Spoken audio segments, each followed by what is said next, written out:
Lady Gaga gave Bowen the energy shift he needed after Gillis SNL. The Gillis hosted episode of SNL 9 days ago was mostly lousy, and it was hard not to notice that Bowen, one of the show's biggest players, was almost entirely absent. After his brief appearance as J.D. Vance in the cold open, disappeared, aside from Michael Longfellow, who didn't appear at all, and Chloe Feynman, who had COVID. Had the least amount of screen time last week. I'm not suggesting in any way that this had to do with the internet-fueled feud between and Gillis, one that himself has debunked. That said, the host plays a huge role not just in their own performance but in setting the overall energy of the show.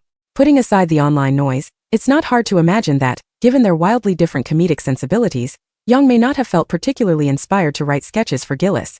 And that's fine. Instead, Sarah Sherman, Heidi Gardner, and Mikey Day took center stage that week. But wow, what a difference a week and a new host makes. Cast members rarely get the chance to introduce musical guests, since that duty typically falls to the host. But because Lady Gaga pulled double duty, Bowen got to introduce her first song. You can practically feel the energy radiating off of him.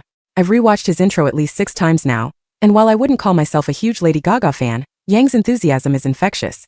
I have no idea how he actually feels about Gaga. I mean, I can guess based on the t-shirt, but if I had to judge from those 5 seconds alone, I'd assume he's been running her fan club since he was 13. And it wasn't just that moment, though. For the record, Ego Newton, Kenan Thompson, and Sarah Sherman were also effusive when introducing Gaga later in the show. Performed 2 songs with Gaga during sketches, Wonderful Tonight and No More Slay, and looked like he was having the time of his life. I don't think I've seen him this genuinely thrilled in a sketch since he made out with Ariana Grande last year. It also seems pretty clear that co-wrote both sketches with Gaga.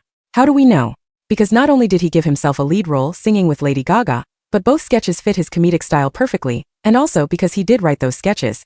The difference between the Gillis episode and the Gaga episode wasn't just about screen time, it was about energy, enthusiasm, and who gets to shine when the right comedic chemistry is in play.